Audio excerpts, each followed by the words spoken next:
Hello and welcome. How are we doing today? It's Matt Ritchie here, coming to you from my home here in Encinitas, California. And today we have a special Hump Day hangout for everyone. Normally, I put something together, we have a really cool topic, we'll talk about it, we'll do some questions, and we'll go from there. But tonight, we're going to do stories from Burning Man. And I just recently came back from a trip in the desert for about 2 weeks. And to be honest with you, I was too damn tired to put something together for you guys tonight. So I had a lot of requests about the articles I wrote, a lot of feedback asking for more information about my experiences and just what the heck Burning Man is in general. A lot of people had never heard of it before, and I'm just here to shed some light on not only my experience, but what the heck Burning Man is. So, if you're here already, thank you. I always give everyone a couple minutes after 6 because in true San Diego fashion, everyone likes to be fashionably late. So we're going to give everyone one more minute and then I'm going to get started.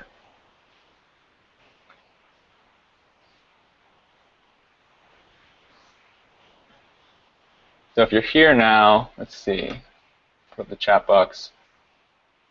Go ahead and type your name and let me know that you're here. So I know that you are not just a robot.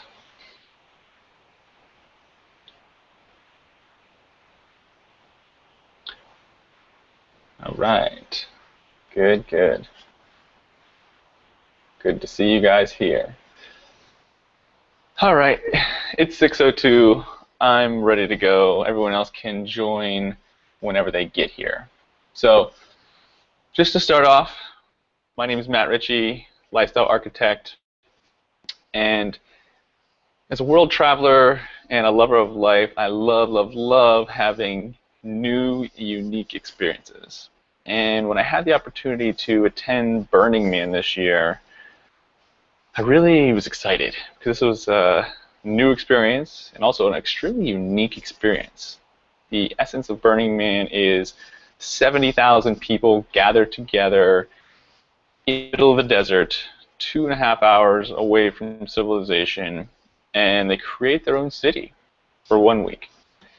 And while it may be there for 1 week, people spend months, if not years, preparing and putting their heart and soul into whatever project they are doing at Burning Man. And that leads me into the 10 principles of Burning Man. So the first principle is radical inclusion. And radical inclusion looks a lot like saying yes to everyone and yes to everything. Anyone and anything is included, anything is possible. This radical inclusion is something that I believe when we transition this feeling and this sense of being into the real world, that we all become more connected. We all feel more accepted by those who are in our presence, and we all feel more loved and appreciated when we're doing our own thing. So radical inclusion. And the second principle of Burning Man is gifting. And being new to Burning Man this year, I wasn't sure exactly what I should give as my gift, so I went there devoting my services, devoting my time and effort to our camp of 110 people. I went in early, helped set up the camp, stayed late, helped tear down the camp. That was sort of my gift to the camp. And while there, I ended up partaking in many other things that allowed me to gift, such as giving massages, giving away food, water, just generally listening to people. Being a coach and a mentor, I do a lot of listening, and people feel very open and connected to share their stories with me. And for that, I feel extremely blessed. So I was able to give my gifts in the perfect way this year, and having just finished this year, I got all these ideas about what's possible for the future, about what I can give as my gift for next year. And I won't give away those any yet because they're still formulating, but I'm excited for next year. So the third principle is decommodification. And this basically means that nothing is for sale, that whatever you bring is given away for free, that there is no labels, there's no advertising, there's no self-promotion in a way to promote brands or sell items, because this is a world where everyone shows up as their best self. Everyone brings whatever gifts they have to give, and then it's not bartered, it's not negotiated, it's just given away. It's just full-on participation in giving of your gifts. So decommodification is the third principle. The fourth principle is radical self-reliance. Now, this one might sound a little counterintuitive because it's like, oh, we're here as a group, we're being connected, we're including everyone. But it really comes down to personal responsibility. And it comes down to, did I show up into the middle of the desert with enough food, with enough water, with enough supplies for me to last for a week? Honestly, my answer would have been no. I relied on our group for food. I brought my own food, but it wouldn't have lasted me an entire week.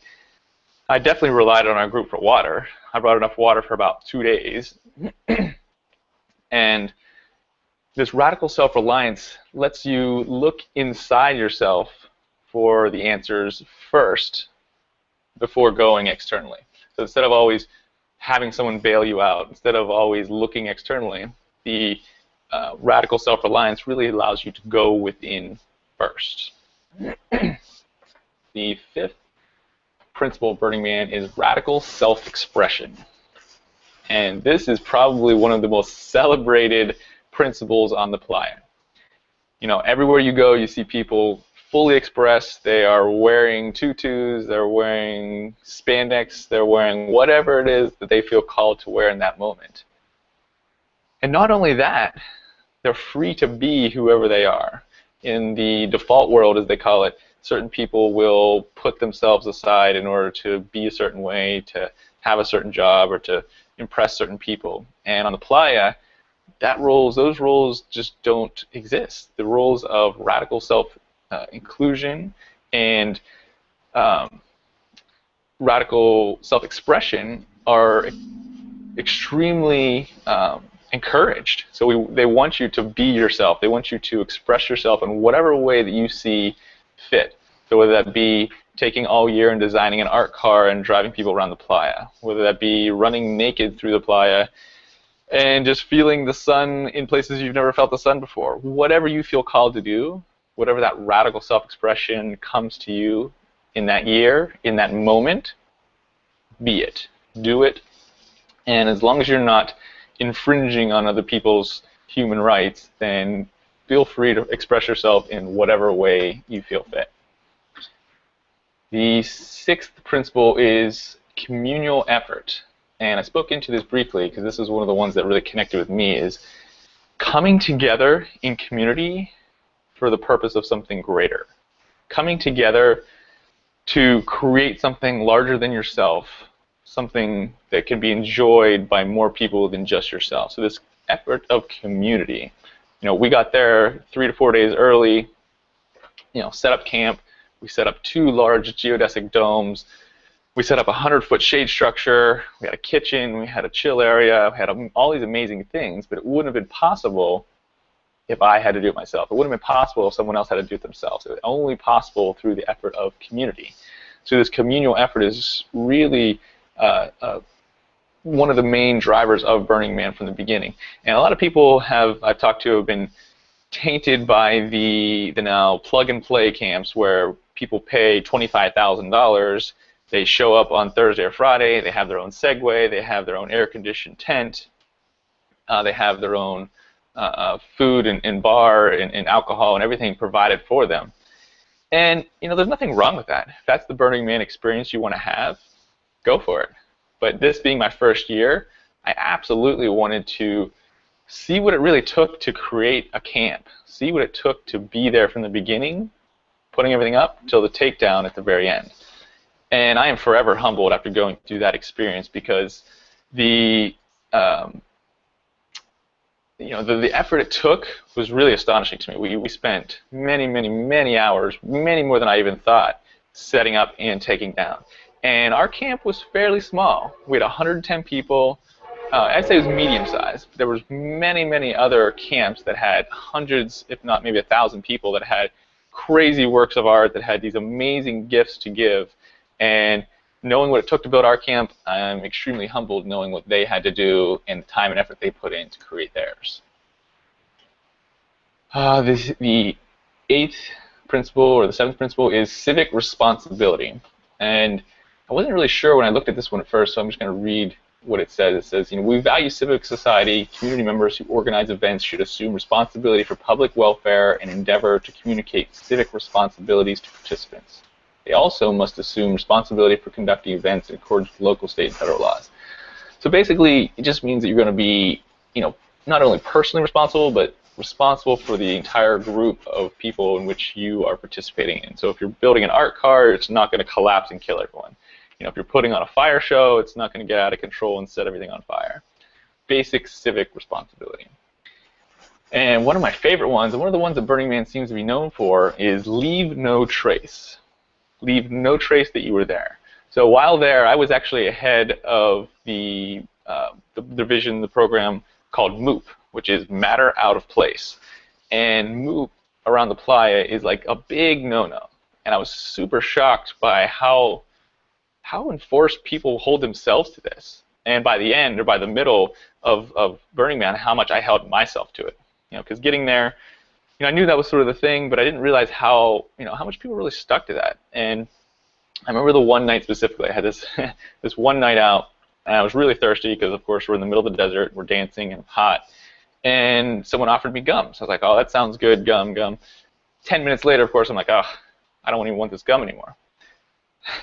Well, I ended up running home, and I held onto that gum the entire way because I was like, I don't want to throw this gum and have it be MOOP on the playa. I feel personally responsible to leave no trace.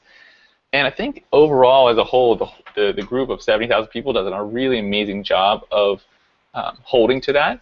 I'm sure there are people that have left things or do leave things, and most of it's probably on accident.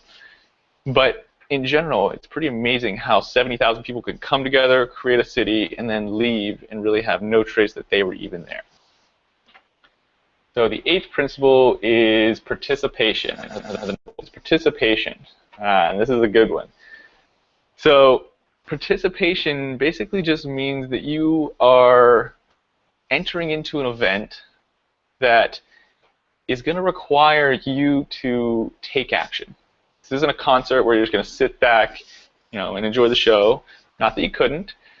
This is a place where you're going to get the most out of it if you participate. You're going to get the most connection. You're going to get the most transformation. You're going to get the best experiences if and when you communicate with people around you, whether it be people in your community of your group, or just random people outside, or taking participation to the other level of giving, giving your services, giving your gifts, whatever you feel called to do, participate and leave those fears, those worries, those doubts of, oh, what are people going to think of me? Are they going to judge me? Because those just are totally off the table, especially with the radical inclusion being one of the principles as well. Participation, in my opinion, is a must.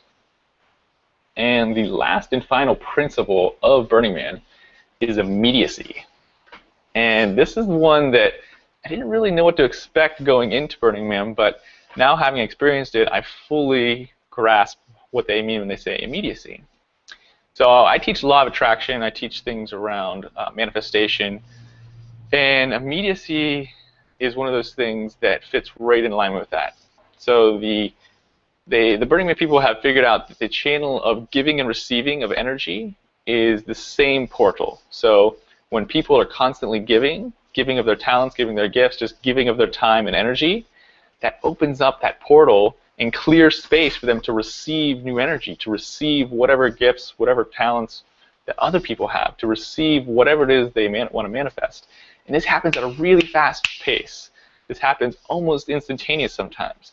I was in one instance where I was talking with Vishen and a couple other people, and he was like, oh, you should really meet this guy. We were talking about yerba mate and guayaki in particular, and then all of a sudden we turn around and the owner of guayaki is standing right behind us, and he's like, oh, here you go, we should meet. And it was just right there. It was like 5 seconds later, and I was like, did that just happen?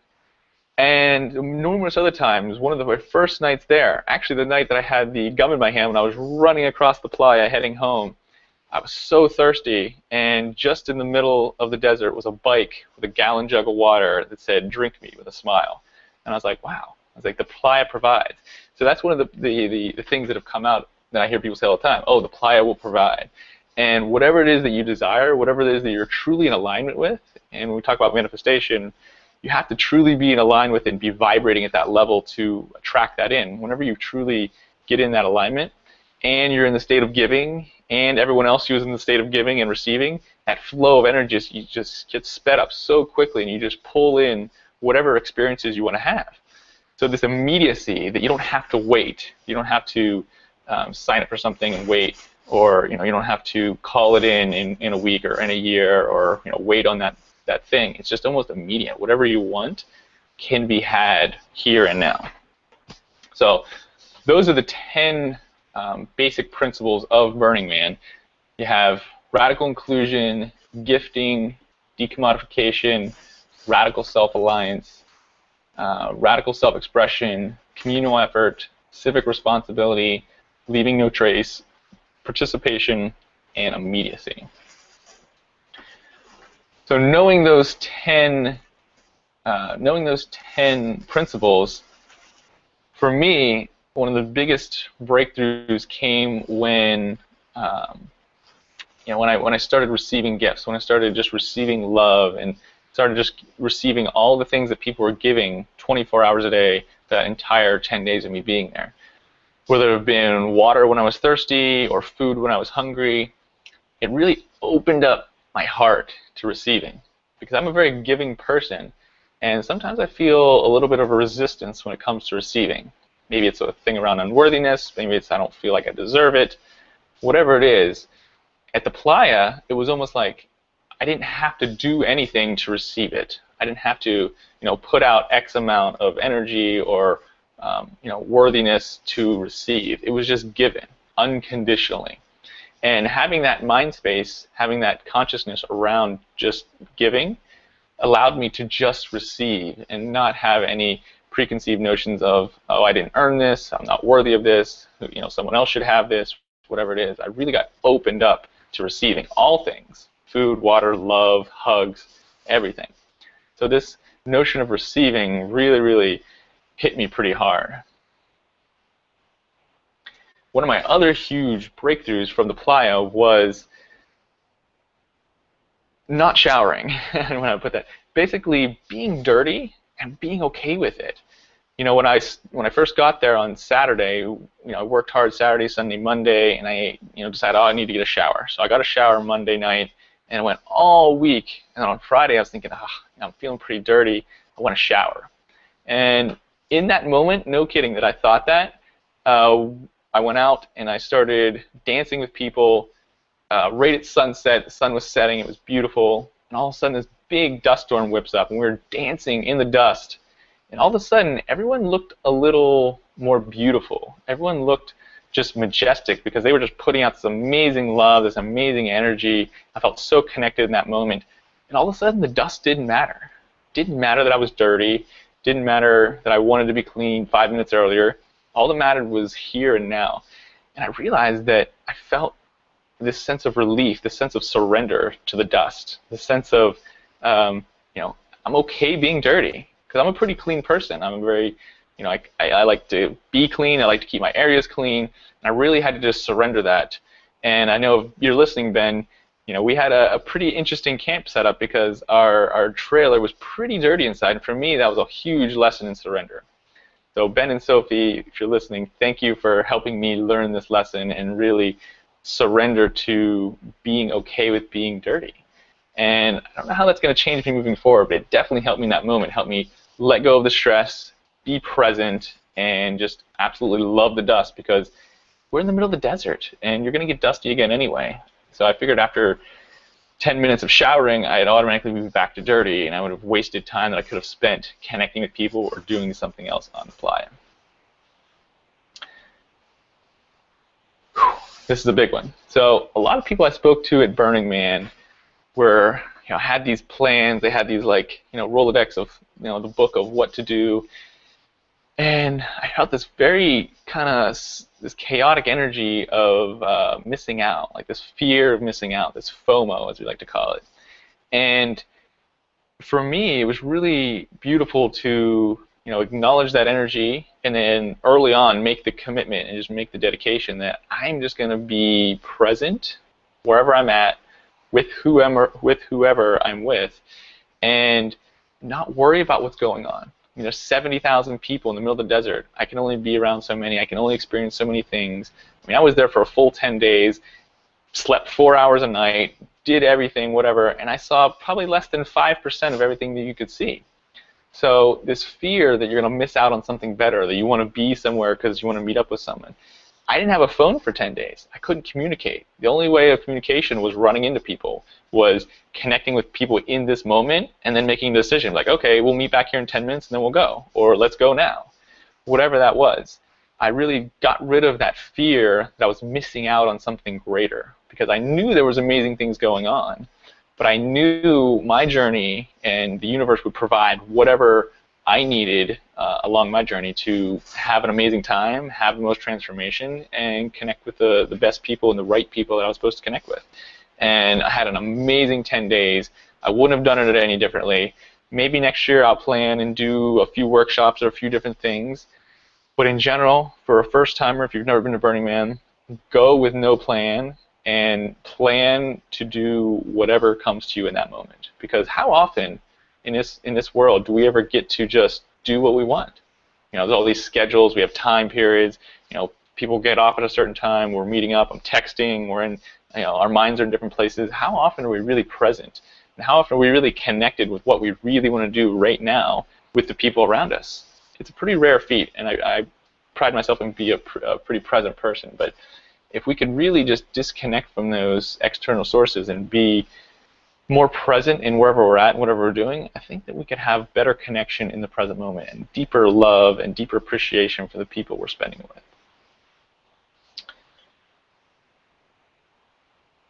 And maybe one of my biggest takeaways this year was, so I'm in a very beautiful committed relationship with my love, Angie.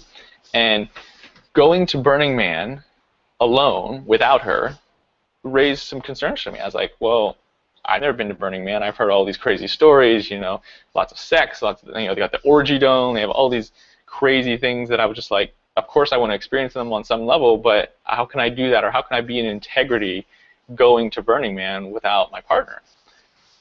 So I kind of sat with that and then let it go, and then just made the decision to check in. Anytime that I ever thought, anything could be on, pushing up against that line of what is appropriate or what I thought, would benefit me in my relationship, I would just check in. And I would check in and be like, this feels right, this feels light. And I had to check in a lot.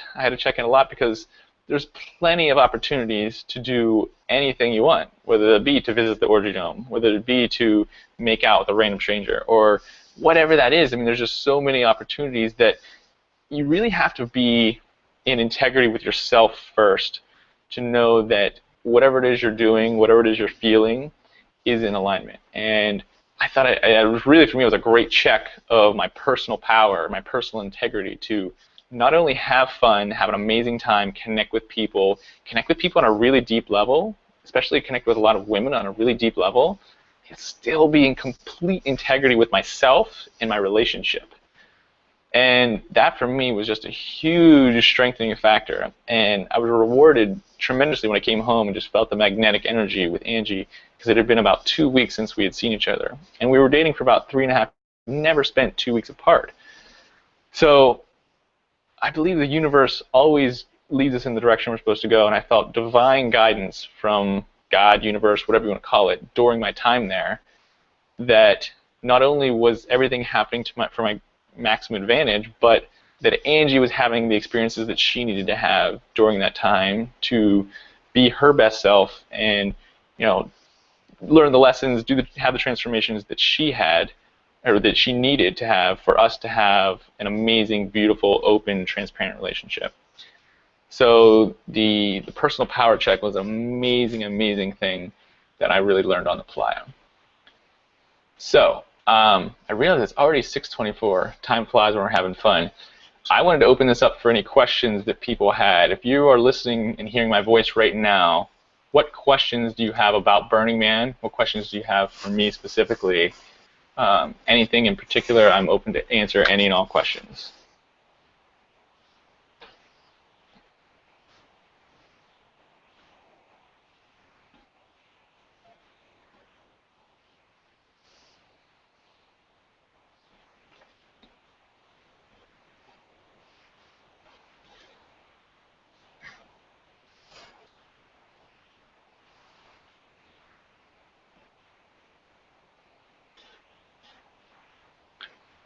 Okay, so first question is, what would I do differently next year? Thank you for that question. Well, the main thing I'm going to do differently next year is I'm going to take Angie, because going into this year, she was unsure and she didn't know if she wanted to go, and I completely respected that, her not having the calling to go. Having heard my experience and having her transformations while I was gone, she came back excited and wanting to jump in next year. So the biggest thing that I would do differently would be to bring her. But secondly to that, I would plan a lot more. I would bring some more fun outfits to self-express myself. I would bring a little more food to nourish myself. I would bring some sort of gift, some sort of playa, some sort of playa gift that I could give to people, give to strangers. Because this year I just really kind of wung it, and I was just kind of last minute. That's kind of my style. I don't really like to plan too much, but I was last minute, just throwing things in, showing up, and knowing that the universe would provide, which it did. But I got the divine message this year that I have to be more prepared on all levels, and I'm excited to take on that leadership challenge with Ben, with Sophie, with all the people who are going to be planning our camp for next year. Ben, what would you do differently, or what would you change?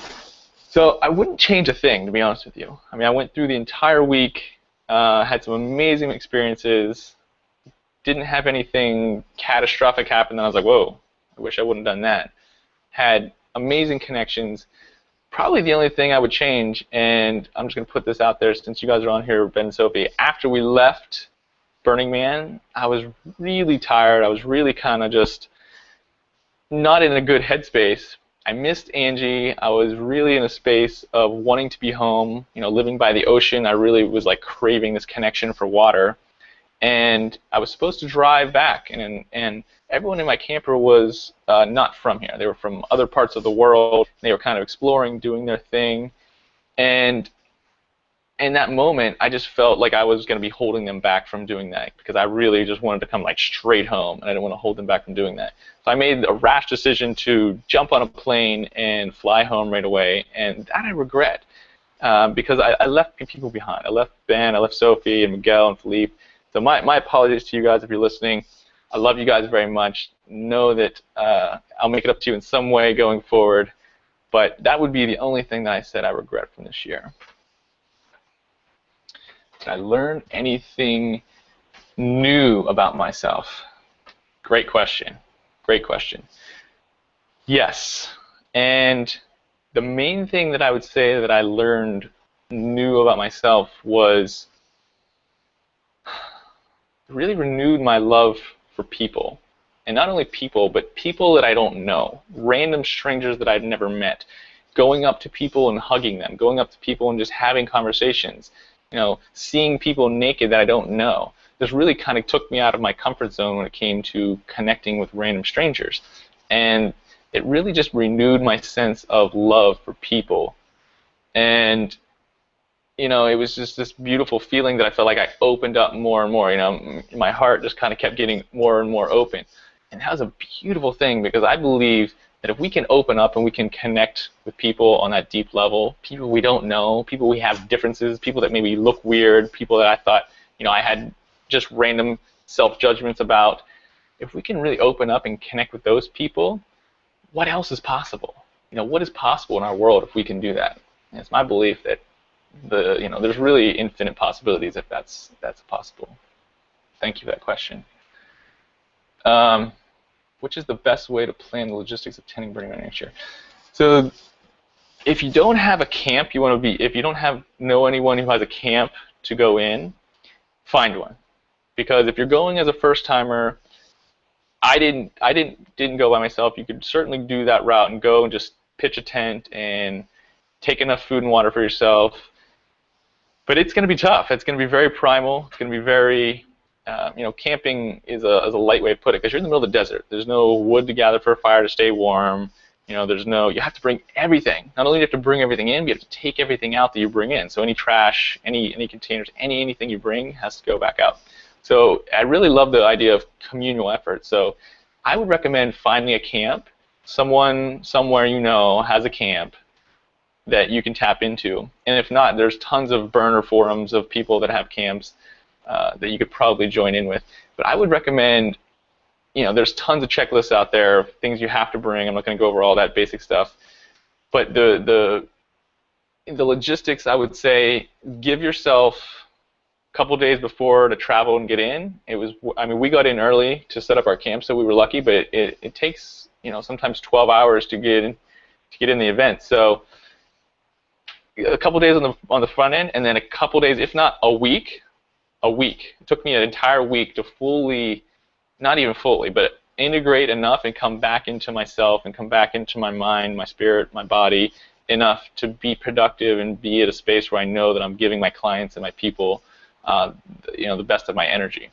So if you can do it, I would take off a full 2 weeks, and you fly there or drive there, get into the event, you spend a week, you get out, you drive, whatever, and you spend at least 4 to 7 days recuperating, 4 or 7 days reintegrating into not only what they call the default world, just integrating all the lessons and all the transformations that happen during that week, because there's so much that goes on.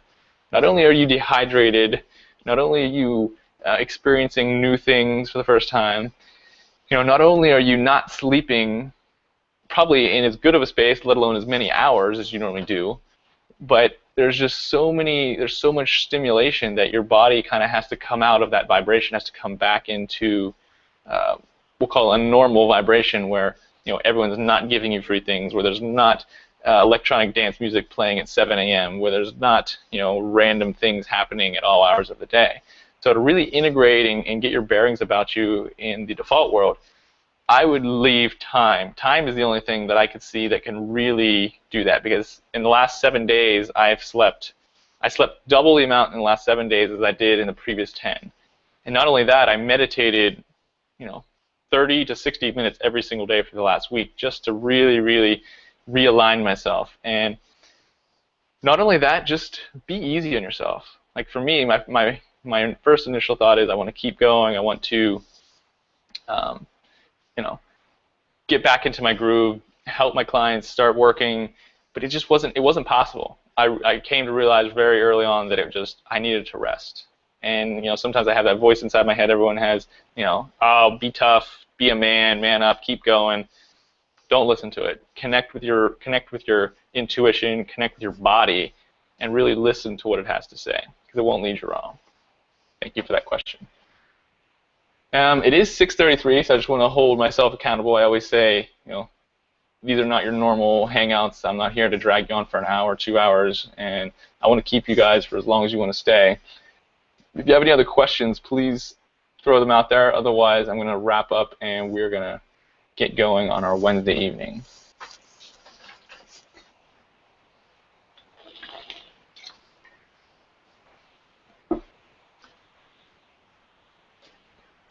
No more questions? Okay. Well, thank you guys so much for joining me.